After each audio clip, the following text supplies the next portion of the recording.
अब वक्त है हीरो पाकिस्तानी से आपकी मुलाकात के हवाले से। और हीरो पाकिस्तानी में जब भी हम बात करते हैं वो पाकिस्तान के बड़े बड़े ऐसे लोग जिन्होंने पाकिस्तान का नाम रोशन किया है। मशहूर पाकिस्तानी रेसलर आज शेर खान अपने नाम की तरह एक बार फिर मुखालिफ पर झपट कर एक बड़ा एजाज़ अपने नाम उन्होंने किया और पाकिस्तान का नाम भी रोशन किया है। और आज शेर खान से आपकी मुलाकात करवाने जा रहे हैं। एशियन प्रोफेशनल रेसलिंग चैम्पियनशिप में शेर खान ने नेपाल में भारतीय रेसलर दाया महाथौल को, इतना मुश्किल नाम है, उनको शिकस्त देना बड़ा ज़रूरी था, उनका नाम ही इतना मुश्किल है, वो हराया है और अपने बेल्ट का कामयाबी से दिफा भी किया। ये मुकाबला नेपाल के शहर काठमांडू में होने वाले इंटरनेशनल रेसलिंग चैम्पियनशिप में हुआ। मुदस्सिर, जब बचपन में हम टीवी पे वो रिंग देखा करते थे ना जिसमें रेसलिंग होती थी, माहौल बिल्कुल वही था। और खुशी इस बात की है कि वहाँ पर शेर खान थे जिन्होंने चित किया अपने मुखालिफ को। शेर खान हमें ज्वाइन भी कर चुके हैं। Welcome to our show. अस्सलाम वालेकुम। वालेकुम अस्सलाम। कैसा महसूस हुआ फिर आपको काठमांडू जाके? सबसे पहले तो अल्लाह का शुक्र है कि अल्लाह पाक ने जो इज़्ज़त दी है, और मैं बहुत शुक्रिया अदा करता हूँ कि इसी तरह अल्लाह इज़्ज़त देता रहे। और सबसे बड़ी चीज़ ये है कि कौम की दुआएं भी थी, और इस तरह आप जैसे और बहुत सारे चैनल्स हैं, ये भी हमारे कौम का हिस्सा हैं और उनकी दुआएं हैं, तो अल्लाह पाक इस तरह की इज़्ज़त दे रहा है। और ये माहौल चूँकि वैसे तो कोल्ड कंट्री है नेपाल, और मेरा जो रिसेंटली जो मैच था वो नेपाल के शहर काठमांडू में हिमालयन टाइगर रेसलिंग इवेंट में, जो कि उनकी ऑर्गेनाइजेशन है, और उनके अच्छे इवेंट में मेरा जो इवेंट था वो नेपाल के कई रेसलर से भी हो चुका है पहले। तो इंडिया से रहने वाला रेसलर जो कि नेपाल में इस वक्त इवेंट कर रहा था, तो उसके साथ मेरी फ़ाइट हुई। और अल्हम्दुलिल्लाह जो है मैंने नेपाल में उस रेसलर को बड़ी मुश्किलात का सामना करके, क्योंकि वो इजी रेसलर नहीं है, टफ़, आपने शायद देखा होगा उसको, पूरा मैच शायद आपने नहीं देखा, वो टफ़ कंपटीशन था। अच्छा। तो उसको हराना इतना इजी नहीं था। तो चूँकि मैच के ड्यूरिंग मैच में मुझे जो है इंजरी भी हुई थी, पसलियों में वगैरह मेरे लग गया था, लेकिन मैंने गिव अप नहीं किया। पाकिस्तान के फ्लैग का सवाल था, और जब पाकिस्तान के लिए उतरता हूँ तो कोशिश यही होती है कि अपने मुल्क का नाम ऊपर ही रखना है। तो ऐसी इंजरीज के साथ भी आप फाइट कर रहे थे? सर, इसी इंजरीज की बिना पे तो हम एक रेसलर बनते हैं ना, इससे गुजरना पड़ता है, इसकी बड़ी टफ एक्सरसाइज होती है, टफ। तो उसके बाद फिर ये बेल्ट आपको? जी, revolution eastern wrestling revolution eastern wrestling eastern wrestling. अच्छा, आप शेर खान कब से रेसलिंग कर रहे हैं? मैं बेसिकली 6-7 ईयर्स मुझे होने वाले हैं अभी प्रोफेशनल रेसलिंग में। चूँकि जब मैं WWE देखता था तो वो तो 3 साल की उम्र से देखता था, यहाँ कोई प्लेटफॉर्म नहीं था, अपनी जर्नी शुरू की। लेकिन प्रोफेशनल रेसलिंग में 6 ईयर्स से पहले जब यहाँ रेसलर्स आना शुरू हुए WWE से, आपने शायद नाम बिल्कुल आए हैं, तो काफ़ी रेसलर्स, उनसे फिर हमने सीखा, डार्क इवेंट्स भी खेले उनके साथ, फिर हमने उनके साथ मेन इवेंट्स भी खेले अल्हम्दुलिल्लाह, जो कि ड्रीम वर्ल्ड में हुए थे। इसमें हमारे काफ़ी रेसलर थे, बिलाल आफरीदी, जॉर्डन। हमने इनके साथ बड़ा अच्छा टाइम स्पेंड किया, बड़ा अच्छा हमारा एक एनवायरनमेंट था। उसी वक्त से हमें ऑब्जर्वेशन, ये फीलिंग आनी शुरू हो गई कि हम एक इंटरनेशनल रेसलर्स के साथ हैं, और अल्लाह ने वो इज़्ज़त दे दी जो इंटरनेशनल को है अल्हम्दुलिल्लाह इस वक्त। और मैं इस चीज़ का जो है, इस चीज़ को बड़ी हड्डी खुशी वगैरह टूटी है आपकी? अल्हम्दुलिल्लाह अभी तो नहीं टूटी, टूटी, लेकिन हड्डियाँ तोड़ी हैं मैंने। अच्छा, तोड़ी है आपने? हड्डियाँ ये भी तोड़ी जबरदस्त हैं। है। ये से इंडियन रेसलर की भी हड्डी टूटी हुई है मेरे ख्याल में, उसको जो इस तरह मैंने बेली टू बेली सुप्लेक्स मारे हैं, तो उसमें मेजर इंजरी, उसको बैक स्टेज में मैं खुद उसका मसाज कर रहा था। मैंने ज़्यादा आपको लगी तो नहीं सही। तो ये चीज़। अच्छा, यहाँ आपका कोच कोई है, या फिर किस तरह से आपने सीखा? अपना करियर अपना बताइए, कैसे रहा ये 6 साल, कैसे गुजारे, कितनी ट्रेनिंग, क्या डाइट प्लान था, फिर इस मुकाबले के लिए कैसे आपने खुद को तैयार किया? देखें, जिस वक्त मैंने इसको स्टार्ट किया था उस वक्त इंटरनेशनल 2 इवेंट्स मैंने खेले, यहाँ पे मल्टीपल जो रेसलर्स आए थे उनके साथ, ग्रीस के रेसलर्स के साथ मैंने पार्टिसिपेट किया, WWE के रेसलर्स के साथ डार्क इवेंट्स खेले, एल्बर्टो डेल रियो, रायनो, JT जी, इनके साथ हमने।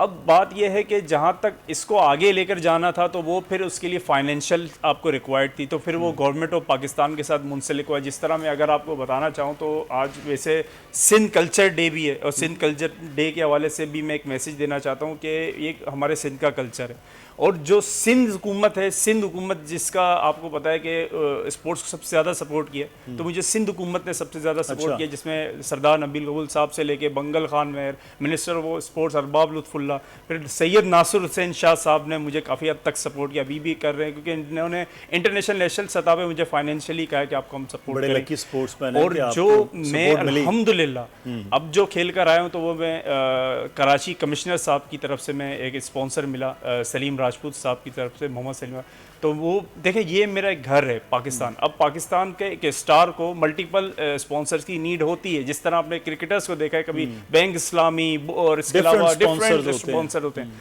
तो मैं ऐसा एथलीट हूँ, ये है ग्लैमर एंटरटेनमेंट स्पोर्ट। अब मैं जो है हमारे स्पोर्ट्स मिनिस्टर, जो बड़ा अच्छा इनका नाम है जुनैद अली शाह साहब, मैं उनको भी ये रिक्वेस्ट करता हूँ कि एक अच्छा प्लेटफॉर्म बना के ना एक इवेंट यहाँ मुनक़िद कराएं।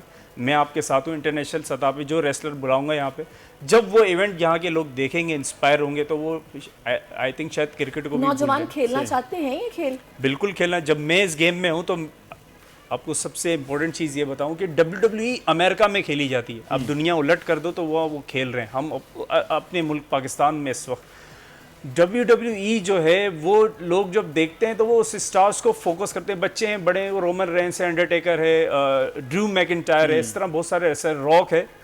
अब जो पाकिस्तान में जब हम प्रोफेशनल रेसलिंग खेल रहे होते हैं तो छोटे बच्चे हमें देखते हैं तो वो भूल जाते हैं WWE है। वो कहते हैं शेर खान हमारा स्टार है, जॉर्डन हमारा स्टार है, बिलाल अफरीदी, कोब ब्रेंडन हमारा स्टार, एक्स में। तो हमने उस तरह के अपने आप को उस तरह बिल्डअप किया। लेकिन रेसलिंग एक रिंग के अंदर खेली जाती है, लेकिन अपेरेंस से लोगों का महसूस होता है कि ये प्रोफेशनल रेसलर। जिस तरह शाहरुख खान, सलमान खान का एक नाम है, लोग ये नहीं कहते कि वो बॉलीवुड का एक्टर है, वो कहते हैं शाहरुख खान और सलमान खान है हमारा एक्टर। क्यों? जिस तरह अंडरटेकर है, रोमन रेंस है, उनको नहीं पता ये WWE के रेसलर है, वो कहते हैं बस उनका नाम से बैकग्राउंड पता चल जाता है। रेसलिंग को उस तरह ये रिकग्निशन नहीं है कि ये वो स्पोर्ट्स है जो जिसको हुकूमती ओलंपिक्स का हिस्सा बना दिया जाए, ओलंपिक एसोसिएशन का उसका हिस्सा बना दिया जाए। ये ग्लैमर स्पोर्ट्स ज़्यादा कहलाती है, ये ग्लैमर स्पोर्ट्स है, ये ओलंपिक स्पोर्ट्स नहीं है। एग्जैक्टली ये एक फ्री स्टाइल, जिस तरह आपने देखा होगा ये इंटरनेशनल, अब तो सऊदीया में भी इसको खेला जा रहा है। बाज़ औक़ात बहुत सारे लोग कहते हैं इसमें फेक है, ये मतलब नूरा कुश्ती जिसे बोलते हैं, बड़ा है। लेकिन जब सऊदीया ने इसको एक्सेप्ट किया कि इसमें जो चीज़ है रियलिटी नज़र आती है। आप फिल्म देख रहे हैं ना सलमान खान की, जो वो 1 मंजिल से जो जंप लगाता है, वो चीज़ मैंने अपनी रेसलिंग में रियल चीज़ की थी, कोई एक्शन स्टंट नहीं। वो एक्शन स्टंट हीरो हैं, ओनली मूवीज़ में आते हैं। मैं जो हूँ ना वो रियल एक्शन हीरो हूँ और रियल स्टंट करता हूँ मैं, बिकॉज रेसलिंग इसी को कहते हैं कि एक रियलिटी स्पोर्ट्स है।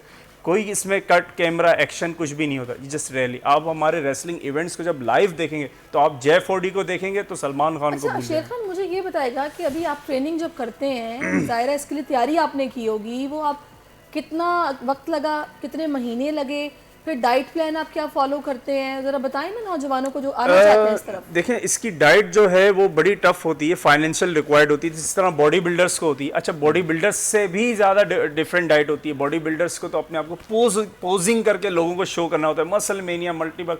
लेकिन जो प्रोफेशनल रेसलर होता है उसको अपनी बुनियादों के साथ स्ट्रॉन्ग रहना पड़ता है, ठीक है। उसको अपनी डाइट को मल्टीपल जो है वो इसको डिवाइड करना पड़ता है पूरी डेली रूटीन में। और आपको जो भी फूड है, जिस तरह हम प्रोटीन लेते हैं, सही है, इसके अलावा जो है वो दलिया और बॉइल्ड एग्स लेते हैं, चिकन और फिश सबसे ज़्यादा यूज़ करना पड़ता है, क्योंकि ये आपकी बॉडी को ठोस बनाता है, ठीक है। और इसके अलावा ड्राई फ्रूट्स हो गए, ये प्रोटीन्स, ये सारी चीज़ें लेना आपको लाजमी है। अब फिर आपको लेने के बाद आपको एक जगह बैठना या सोना नहीं है, इसके लिए आपको ऑब्जर्व करनी पड़ती है अपनी इस डाइट को। आपको रनिंग करनी है, खाने के बाद फिर आपको एक्सरसाइज करनी है, फिर इसको एक्सरसाइज भी 2 दिन में 2 टाइम होती है, सिर्फ फिर रेसलिंग की एक्सरसाइज होती है। तो इस तरह इस एनर्जी को जो है ऑब्जर्व भी करना है, एक्सीड भी करना है, ताकि आपकी जो डाइट है वो आपके अंदर जो है वो ऑब्जर्व हो, और फिर आप जो स्ट्रॉन्ग हो, ताकि जब WWE के किसी भी रेसलर को आप देखते हैं वो किसी आम खिलाड़ी से कंपेयर आप उसको नहीं कर सकते। सही, वो बिल्कुल डिफरेंट होता है। जिस वक्त आपके साथ बैठा होगा ना बैक स्टेज में, बिल्कुल डिफरेंट। जब अपने कैरेक्टर में आएगा, अपने आप को जो है वो डिफाइन करेगा, कि वो फिर लोग उसको वैसे ही देख के, आम लोगों में से जब वो गुजरते हैं ना तो वो डिफरेंट फील आप जब ये जीत के आए तो लियारी के लोगों का रिस्पांस क्या था? देखें, लियारी अल्हम्दुलिल्लाह हमेशा मेरे साथ है, ठीक है।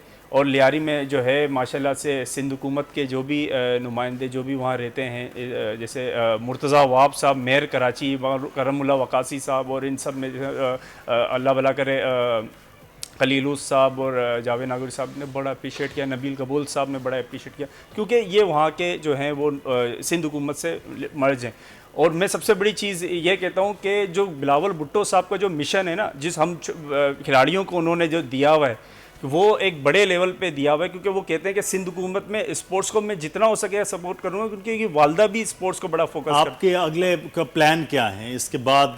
क्या कौन सी चैंपियनशिप जीत के लानी है? इसके बाद तो वर्ल्ड हेवीवेट चैंपियनशिप का इरादा है मेरा। कोशिश यही है कि रेवोल्यूशन ईस्टर्न रेसलिंग का जो एक टाइटल है वो अलायंस रेसलिंग में भी है, और कोशिश यही है कि वो इंशाल्लाह ताला हम एक रेसलर नहीं, बोल 2-3 रेसलर हम जाएंगे। मल्टीपल नेपाल में है हमारे इवेंट्स आगे, जिसमें WWE से, मैक्सिको से, इसके अलावा जो है यूनाइटेड स्टेट्स मायामी फ्लोरिडा से 5-6 रेसलर्स वहाँ गेट टुगेदर हो रहे हैं। तो एक बड़ा अच्छा वहाँ इवेंट होने वाला है। आने वाले साल में मैं जनरेशन्स को यही कहता हूँ कि आप लोग जो है वो इस हेल्दी एक्टिविटी को फोकस करें। मोबाइल माँ बाप तो कहते हैं कि मार कुटाई वाला खेल बिल्कुल नहीं करना। देखें, जो लोग रेसलिंग को रेसलिंग को पसंद करते हैं वो रेसलिंग में मैं उनको ट्रेन करता हूँ, ठीक है।